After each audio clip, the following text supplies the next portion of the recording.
Neighborhood warfare summers in the quiet American suburbs came without a single breeze. The sun hung high and unrelenting, beating down rays so fierce that the asphalt simmered with heat. Well-manicured lawns stretched in front of every house, neatly trimmed hedges lining white picket fences, crafting an illusion of suburban perfection. Children dashed across yards, their laughter echoing through the air, while adults gathered in shaded porches, seeking what little relief they could find. But not everyone loved peace. Marcus Johnson had lived here for over 5 years. A black man in his early 30s, tall and built like a statue of solid muscle. He had the unmistakable presence of a fitness trainer. His life was simple, structured, disciplined. Every morning, he jogged through the neighborhood, his sneakers hitting the pavement with a steady rhythm. In the afternoons, he meticulously maintained his lawn, trimming, watering, making sure every blade of grass stood at attention. And when evening arrived, he'd settle onto his porch with an ice-cold beer in hand, watching the sky melt from blue to orange. Everything was perfect. Until Richard White moved in. Richard was a 65-year-old ex-cop from Texas. He had stiff silver hair, sharp, calculating eyes, and the unmistakable air of a man who had seen and done things. Years in law enforcement had hardened him, given him an unshakable sense of authority. Even in retirement, he carried himself like a man in charge. And one thing Richard didn't like, people who didn't fit his idea of belonging. The moment he set foot in the neighborhood, he brought with him an icy tension, like a winter breeze slicing through a scorching summer day. From the first meeting, it was clear. Richard didn't like Marcus. He never said it outright. He didn't have to. When Marcus drove past in his black Dodge Charger, Richard's brow creased. When bass-heavy rap music boomed from the car speakers, Richard's lip curled ever so slightly. Small reactions, almost imperceptible, but they spoke volumes. He didn't have to say a word for Marcus to know exactly what was on his mind. The first shot Saturday morning. Soft golden sunlight bathed the quiet streets. Marcus stood in his yard, gripping a garden hose, watching as tiny water droplets shimmered in the light. It was the perfect start to a peaceful weekend. Then a voice cut through the morning calm. "Hey, you should be more careful. Your waters are spraying onto my lawn." Marcus turned. Across the street, Richard stood with arms crossed, his expression a perfect blend of irritation and condescension. Marcus exhaled slowly. This was just the beginning. The spark. Marcus frowned and turned his head. Standing at his front gate was Richard, the elderly neighbor, arms crossed, eyes filled with annoyance. Marcus followed the direction of Richard's pointing finger and saw it. A few droplets from his garden hose, carried by a light breeze, landing near the edge of Richard's pristine sidewalk. Barely anything. A speck of moisture on the pavement. Marcus shrugged, his voice dripping with nonchalance. "Relax, old man. It's just water." Richard planted his hands on his hips, eyes narrowing. "Just water? And who do you think has to clean it up? My yard is spotless. I don't need your mess." Marcus let out a sharp laugh, shaking his head in amusement. "You're mad about a few drops of water? I thought you were from Texas. Shouldn't you be used to floods?" Richard's smirk vanished instantly. His face darkened, his sharp eyes flashing with anger. He didn't respond. Instead, he turned and stormed back inside, but just before the door slammed shut, Marcus caught him muttering something under his breath. Only one word stood out. "People like him." Marcus froze. People like him? What the hell was that supposed to mean? A slow, simmering heat built in his chest, but he took a deep breath, forcing himself to let it go. Not worth it. No point in getting into it with some grumpy old man. But he had no idea this was only the beginning of a full-blown neighborhood war. The mysterious moving trash can. The next morning, Marcus stepped outside to greet the sunrise. But what caught his eye wasn't the golden sky. It was Richard's trash can. It had moved. Just a little closer to Marcus's driveway than the day before, almost as if someone had pushed it there. Marcus frowned. At first, he chalked it up to the wind, but every day it inched closer. First, it was barely noticeable. Then, it was blatantly blocking his walkway. And one morning, Marcus stepped out and saw it, knocked over, garbage spilling out onto his pristine lawn. His jaw tightened. Enough was enough. He pulled out his phone and shot Richard a text. "Your trash can lost its way." Retaliation. The next morning, Marcus opened his door and nearly stepped on a suspicious-looking plastic bag sitting right on his front step. He frowned, crouched down, and opened it. A putrid stench immediately hit his nose. Dog crap. Someone had carefully packaged it up as a little good morning gift. Marcus felt his blood boil. His fingers curled into a tight fist, his breath deep and controlled as he tried to hold back his anger. But screw it. He wasn't going to let this slide. He stormed across the lawn, his heavy footsteps pounding against the pavement as he reached Richard's front door. Without hesitation, he pounded on it, hard enough to make the wood shake. A few seconds later, the door creaked open. Richard stood there, arms crossed, his face the picture of calm indifference, like he wasn't at all surprised to see Marcus standing there, fuming. "Up early today, huh?" Richard smirked. Marcus didn't waste time with pleasantries. He simply lifted the bag of dog crap, letting it dangle between them. "I know you did this." Richard barely blinked. He simply shrugged, that same smug look never leaving his face. "Got any proof?" Silence. Marcus locked eyes with the old man. 1 second, 2. Then suddenly, Marcus let out a slow, cold chuckle and took a small step back. "All right," he said, voice dangerously calm. "You want to play? Fine, let's play." And with that, he turned and walked away, leaving Richard standing in his doorway, smirking. The game had begun, the counterattack. The next morning, Richard stepped outside, then froze. His lawn was gone. Instead, a sea of sunflower seeds stretched across his entire yard, covering the grass, the sidewalk, even the steps leading to his front door. And the birds had arrived, hundreds of them, sparrows, pigeons, crows, fluttering, hopping, pecking, shrieking. The air was alive with the sound of flapping wings and deafening chirps. The crows perched ominously on his fence, their sharp beaks tapping against the metal gutter. One particularly plump bluebird had made itself at home right on his car's side mirror, its beady black eyes staring at him as if mocking him. Then, splat, a long white streak dribbled down his car hood. Richard's jaw dropped. "You've got to be kidding me."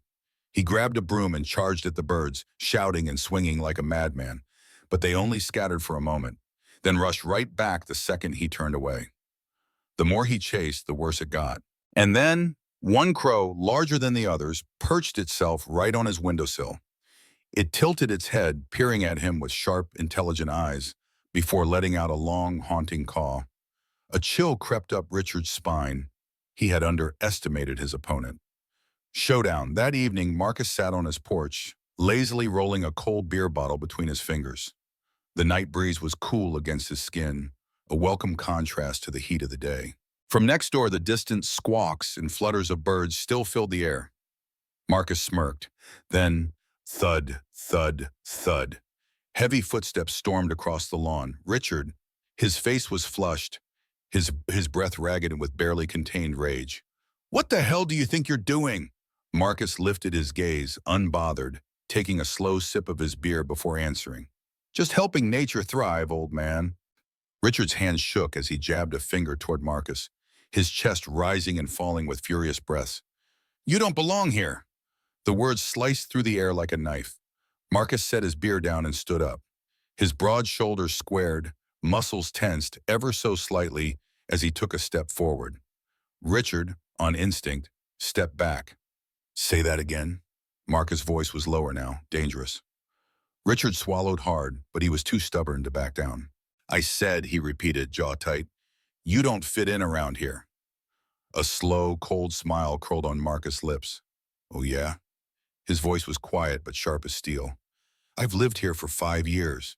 You've been here for, what, 5 months?" Richard's mouth clamped shut, but his eyes burned with unmistakable hostility. Marcus leaned in slightly, voice barely above a whisper. "Careful with your words, Richard. You have no idea who you're messing with." A flicker of doubt crossed Richard's face. This time he said nothing. Marcus gave him one last look, then turned, walking back inside. But he knew deep in his gut, this war was far from over. Neighborhood war, the confrontation. It was raining. The heavy downpour drummed against the rooftops, streaming down in thick rivulets from the porch. Marcus was tidying up in the kitchen when a strange noise caught his attention. Something like a shovel scraping against the ground. He froze. His heart pounded as he stepped toward the window, pulling the curtain aside just enough to peek outside. And that's when he saw him. Richard. That old bastard was hunched over, both hands busy digging a trench right along the edge of Marcus's yard, redirecting the rainwater straight toward Marcus's house. That was the last straw. A surge of fury exploded in Marcus's chest. He stormed outside, moving like a thunderstorm in human form. "What the hell are you doing, Richard?" he roared. Richard flinched, startled. But before he could react, Marcus had already grabbed him by the collar, lifting him off the ground as if he weighed nothing more than the damn shovel. "I've had enough of your shit!" The rain poured down on both men, drenching them in the chaos of the moment. Richard struggled, his face contorted with shock and rage. "Put me down!" Marcus clenched his jaw, his eyes burning with barely restrained fury, his muscles tensed, ready to act. But then he inhaled deeply, steadying himself before shoving Richard backward with a powerful force. The old man tumbled into the mud, gasping for breath. Rain plastered his graying hair to his forehead, but his eyes still burned with unyielding hatred. Marcus leaned down, his voice low, firm and lethal. "If you so much as touch my property again." He paused, locking eyes with Richard, making sure the words sank in. "I won't just be talking next time." Silence. Richard didn't laugh. He didn't argue. He didn't even sneer. He just lay there in the mud, his gaze deep, dark, and unreadable. Marcus straightened up and turned away, heading back inside. But he knew this wasn't over. This was just the beginning. A new chapter. Cold War. The next morning, Marcus stepped onto his porch, a steaming cup of coffee in hand. The sky was crystal clear, and the air carried the damp, earthy scent of last night's rain. He settled into his chair, relishing the rare moment of peace. And then he saw it. Right at the edge of his yard, a long streak of muddy water stretched across the grass, evidence of an intentional act of sabotage. Young blades of grass lay flattened, soil washed away. Marcus inhaled slowly, his grip tightening around the coffee mug. Richard. His gaze shifted to the house next door. There, on his own porch, Richard stood with a newspaper in hand, pretending to read. But Marcus caught the way his eyes flicked over the rim of his glasses, sneaking a glance in his direction. Their eyes met. No words were exchanged, but in that single silent moment, war was officially declared. The silent revenge 3 days later. Marcus woke up, stepped outside, and froze in place. Right there on his lawn, a small wooden sign was firmly planted into the ground. The words painted across it made his eyes widen. For sale, contact for price. Marcus raised an eyebrow and walked up to the sign, yanking it out of the soil. Beneath it, a folded note was clipped in place. Just helping you find a more suitable place to live. Or a short, sharp laugh escaped Marcus's lips, dangerous and edged with amusement. "Oh, so that's how you want to play it, old man?" 3 hours later, Richard returned from the market, grocery bags in hand. As he climbed the steps to his porch, he reached for the doorknob, only to recoil in disgust. Something cold, something slimy, something wet. His breath caught as he glanced down. A dead fish, jammed right onto the doorknob. The foul, pungent stench hit his nose instantly, making him step back in reflex. His face darkened, his fingers tightening into a fist so hard his knuckles turned white. With a sharp motion, Richard flung the fish aside and turned his head toward the house next door. Marcus stood there, leaning casually against the doorframe, arms crossed, a lazy smirk playing on his lips. "How's it going, neighbor?" Richard didn't answer, but in his eyes, oh, the fire was burning now. War escalates. From that night on, everything became a silent battle. Every night, Marcus heard strange noises outside.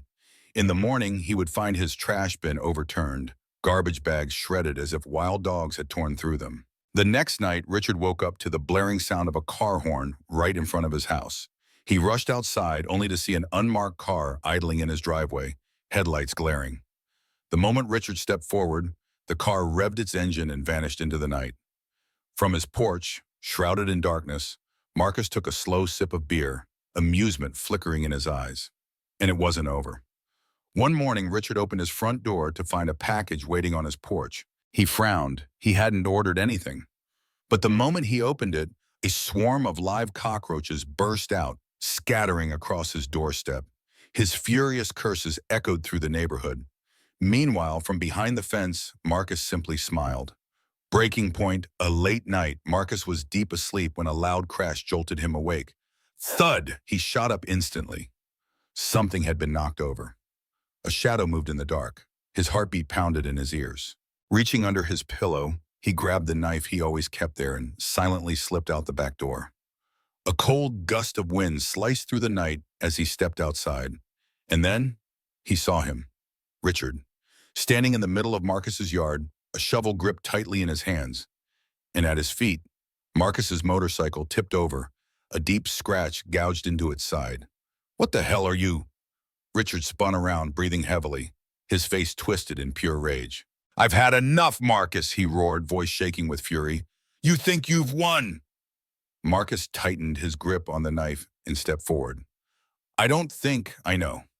Richard flung the shovel to the ground, his eyes burning with something unhinged. "Then come on, kid." A deathly silence fell. The only sound was the wind howling through the trees. Then, without warning, Richard lunged. Marcus reacted instantly, dodging to the side. Richard's punch barely missed his face. Seizing the opening, Marcus grabbed his collar and slammed him hard against the fence. Crack! Richard groaned in pain as his back hit the wooden boards. But instead of retreating, he grabbed Marcus's arm and yanked him down. The two men grappled, breath ragged, muscles straining. Then, with a swift twist, Marcus forced Richard's arm behind his back and pinned him down onto the dirt. Richard struggled, but Marcus held him firm, breathing hard, eyes dark with warning. "This is your final warning," Marcus hissed, voice low and lethal. "If you ever touch me, my house, or anything of mine again." He twisted Richard's arm just enough to make him wince in pain. "You'll regret it in ways you can't even imagine." Silence. Then finally, Marcus released him, shoving him aside. Richard staggered to his feet, his expression no longer wild with anger, but something deeper, something far more dangerous. Without another word, he turned and walked back to his house. Marcus stood still, watching him go, a ghost in the night. For a few days after that, things quieted down. No more petty tricks, no more retaliation. But Marcus wasn't naive enough to believe Richard had given up.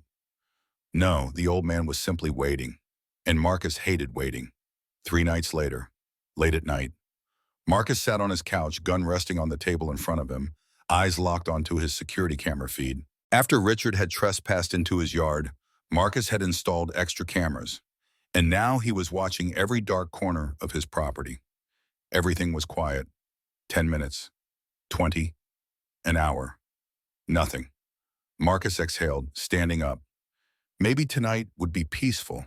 And then, a flicker of movement on the screen. His head snapped back toward it. The backyard camera. A shadow passed by. Fast. Too fast. Marcus clenched his jaw. He grabbed his Glock, tucked it into his waistband, and silently stepped out into the night. The air was ice cold. Wind rustled through the trees. Marcus moved slowly, carefully, every step precise. The darkness swallowed everything, but his eyes had long since adjusted. He stopped, listening. Nothing. But he knew someone was there. Then, a faint click, near the fence. Marcus spun instantly, raising his gun, aiming straight ahead. "Come out." His voice was steady, unshaken. No response. But he could hear breathing. 1 breath, 2, then, from the darkness, a whisper. "You don't belong here." A cold shiver crawled down Marcus's spine, but he didn't blink. "Richard," he growled. Silence. Marcus took a slow step forward, gun still raised. And then, bang! Something crashed behind him. Marcus whirled around, heart racing, gun ready. But there was nothing. Nothing but shadows. And Richard was gone. The hunter. The next morning, Marcus checked the security cameras. He rewound the footage from the previous night, playing it back in slow motion. And then, he saw it. Right before Richard's shadow vanished, something was off. The old man didn't run. He didn't step back. It was as if he dissolved into the darkness. Marcus sat up straight, a deep sense of unease creeping through his gut. Richard wasn't just an annoying old neighbor anymore. No, he was something more. And Marcus needed to uncover the truth before it was too late. Psychological warfare. Marcus couldn't deny a simple truth. Richard wasn't just a nosy old man. He was cunning, persistent, and maybe a little unhinged. And Marcus? He wasn't one to back down either. If Richard wanted to turn this into a psychological war, then Marcus was ready to play. The plan begins. The next morning, Marcus woke up with a wicked idea. He stepped outside, picked up his phone, and placed a special order. 10 small mirrors, 2 high-powered subwoofer speakers, a motion-activated lighting system. 3 days later, the package arrived. Marcus spent the entire afternoon setting everything up. The mirrors were scattered throughout his yard, reflecting eerie glimmers of light once night fell. The motion sensor lights were primed to flash on at the slightest movement. And the speakers? Marcus hid them in the bushes, programmed to emit some very special sounds at exactly 3 a.m. Richard's nightmare, 3 a.m., a faint, eerie moaning echoed from Marcus's bushes. It was the sound of cats mating, edited to sound like someone sobbing. Richard shot up in bed, eyes wide with panic. He yanked the curtains open and saw strange, distorted reflections flickering across Marcus's yard. The dim glow from the streetlights twisted the images, creating an otherworldly effect. Then cutting through the eerie silence, "Richard, I see you." The warped voice crawled out of the speakers, dragging through the night air. Richard's breath caught. His heart nearly stopped. He stumbled back, mumbling, "No, no, that's impossible." And then suddenly, flash! The motion lights flared to life. A shadow, something, someone, loomed on his wall. Richard let out a blood-curdling scream and tumbled backward, hitting his head against a wooden cabinet. Thud! The next morning, Marcus sipped his coffee, eyes fixed on Richard's house. The old man would appear soon. Marcus was sure of it. And right on cue, the front door burst open.